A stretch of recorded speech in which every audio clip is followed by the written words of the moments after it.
C'est peut-être l'équipe que tout le monde sous-estime, celle qu'on ne cite jamais en premier, celle qu'on regarde de loin sans frisson apparent.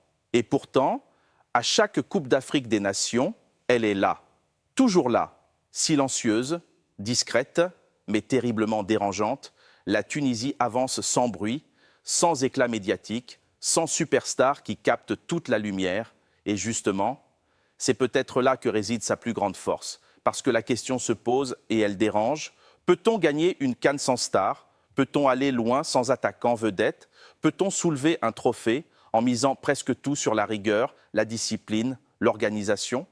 La Tunisie ne répond pas avec des mots. Elle répond avec des chiffres, avec des faits, avec une régularité presque inquiétante. Regardez le tableau. Et parfois, sans même comprendre comment, vous vous réveillez un matin et vous vous dites « Ah !» mais ils sont encore en demi-finale. Cette équipe tunisienne, on l'a souvent résumée par une formule presque provocante. Sans attaque, sans défense, sans les mots, sans. Parce que oui, ils sont très solides derrière, on va y revenir. Et oui, devant, il manque ce numéro 9 évident, ce tueur des surfaces, on va aussi y revenir, mais entre les deux, il y a quelque chose de plus fort. Un bloc, un état d'esprit, une culture. Les éliminatoires de la Coupe du Monde parlent d'eux-mêmes. 10 matchs, 9 victoires, 0 but encaissé, 0. Pas un accident, pas un miracle, un système. Alors on se pose la question, c'est quoi exactement cette Tunisie-là? Un catenaccio moderne, une exagération tactique, un cliché africano-italien recyclé ou simplement l'expression la plus pure de son ADN footballistique? Parce que cette solidité ne date pas d'hier, elle est historique, ancrée, presque culturelle. La Tunisie a déjà traversé des compétitions entières en passant des tours sans marquer, sans paniquer, sans se renier. En acceptant de souffrir, même le Brésil récemment n'a trouvé la faille que sur pénalty. Et ce détail-là n'est pas anodin. Alors comment expliquer cette résistance permanente, cette capacité à neutraliser, à fermer, à éteindre? La réponse tient en un nom. Sami Trabelsi, un sélectionneur d'expérience, un homme du continent, un ancien défenseur rugueux, dur, exigeant, un technicien qui croit profondément à une idée simple. On défend d'abord. Et si on ne peut pas imposer notre jeu, on récupère quelque chose au passage. La solidité tunisienne, elle est incarnée par son sélectionneur, mais aussi par ses hommes forts. Montassar Talbi, patron défensif.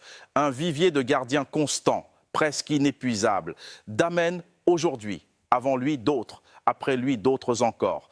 La Tunisie a toujours su fabriquer des gardiens, toujours. Devant eux, une organisation collective qui frôle l'obsession, un travail de tous les instants, une humilité rare. Souvenez-vous du barrage de la Coupe du Monde 2022 face au Mali. Victoire 1-0 sur un but contre son camp. Match retour 0-0. Qualification acquise sans marquer le moindre but dans le jeu. C'est ça la Tunisie. Efficace sans être spectaculaire, solide sans être brillante, mais toujours vivante.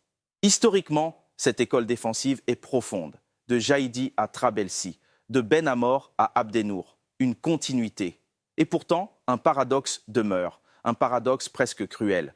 Parce que la Tunisie a gagné la CAN en 2004 avec un buteur brésilien naturalisé tunisien, José Clayton. Depuis, des bons joueurs, oui, des profils intéressants, évidemment. Mais jamais ce grand buteur iconique, pas de Drogba, pas d'Osimhen, pas de Mané, pas d'Aubameyang. Et pourtant, la Tunisie continue d'exister. Pourquoi ? Parce que le collectif fait la différence, parce que l'équipe passe avant l'individu, parce que la star, il n'y en a pas. Ou plutôt, elles sont plusieurs. 6 joueurs évoluent aujourd'hui dans les 5 grands championnats européens. Elias Skiri, moteur du milieu, Talbi derrière, Abdi sur le côté, Hannibal Mejbri, énergie brute, des talents réels, mais pas de superstars. Et c'est peut-être une force. Même la sortie de Youssef Msakni marque une rupture culturelle, un symbole, la fin d'un cycle, le début d'autre chose.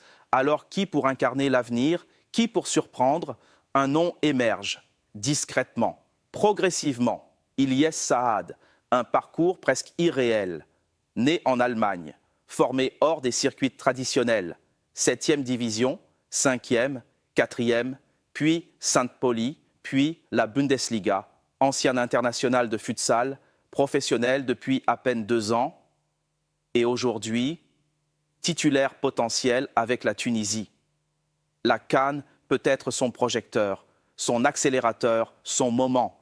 Parce que la Coupe d'Afrique, c'est ça aussi, un révélateur, un tremplin, un théâtre. Mais attention, la Tunisie ne se résume pas à des individualités émergentes.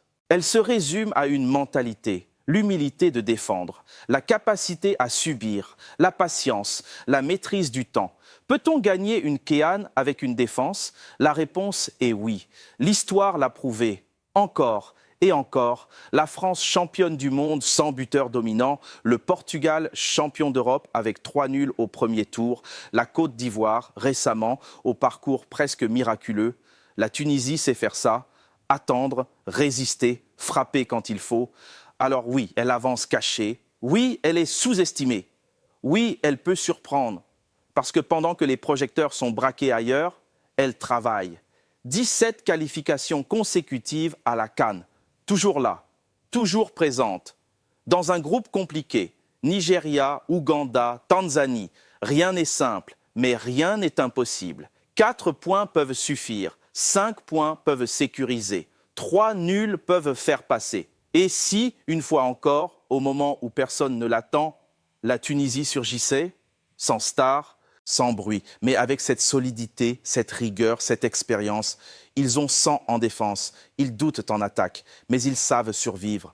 Et dans une CAN, survivre, c'est déjà être dangereux.